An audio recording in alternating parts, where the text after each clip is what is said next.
moment it happened, time slowed. 1 second, my wife, Emily, was kneeling by the rose bush outside our townhouse, trimming away dry leaves. The next, a sharp hiss cut through the warm afternoon air, followed by her gasp. Then a scream. She staggered back, clutching her face.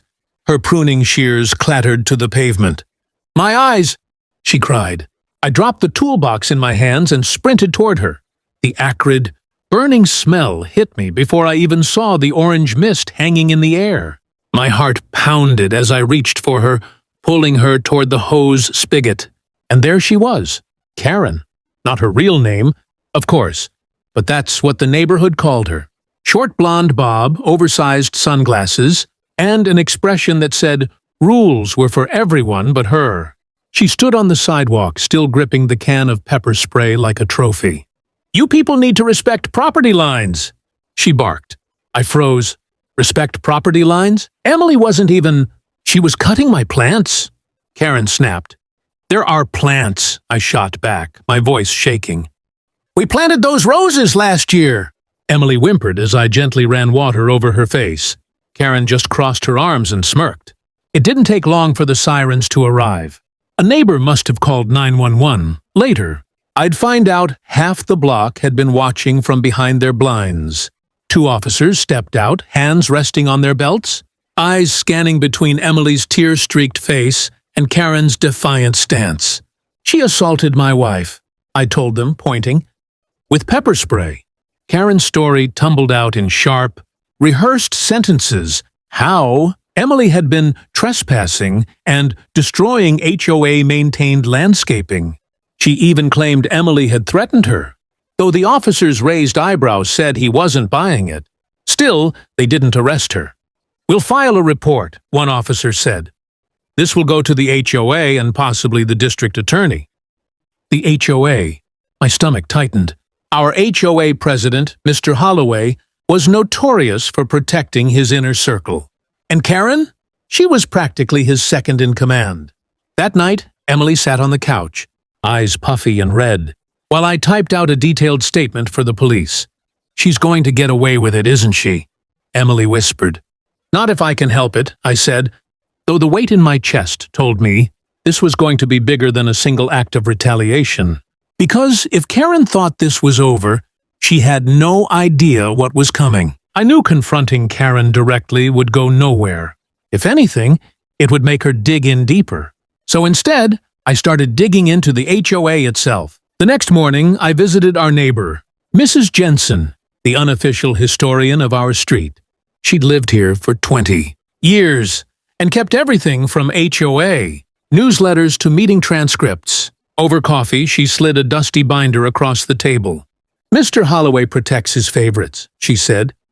"But he's made mistakes. Big ones." Flipping through the pages, I found line after line of questionable expenses. Community improvement, payments to businesses that didn't exist, landscaping bills double what the work should cost.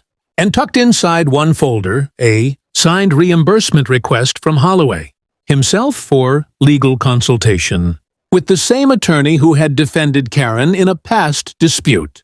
It was a start.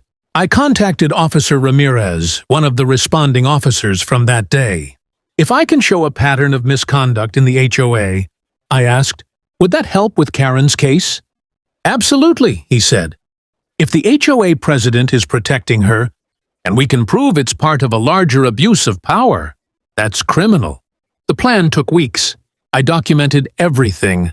Photographs of invoices, screenshots of emails, even video of Karen bragging to a neighbor about how Holloway has my back no matter what. Then the break came. Mrs. Jensen called one evening, voice trembling with excitement. "You need to see this now." She'd found an old HOA meeting recording where Holloway openly discussed using HOA funds to cover legal fees for special members. He mentioned Karen by name. I handed everything over to Ramirez. From there, things moved fast. One Friday morning, unmarked police cars rolled into our neighborhood.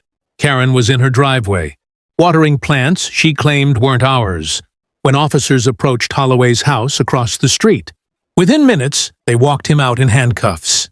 The news spread like wildfire. Embezzlement, fraud, and obstruction of justice.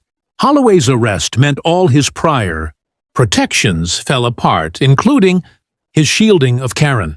A week later, Karen stood in court for assaulting Emily. Without Holloway to back her, she looked small. No sunglasses, no smug smile. She pleaded guilty to avoid jail time, but the judge gave her a year of probation, mandatory anger management, and a restraining order keeping her away from us. Emily and I stood outside the courthouse afterward, the air crisp and calm. "She'll still glare at us from across the street," Emily said. "Maybe," I replied, "but now she knows we're not afraid to fight back."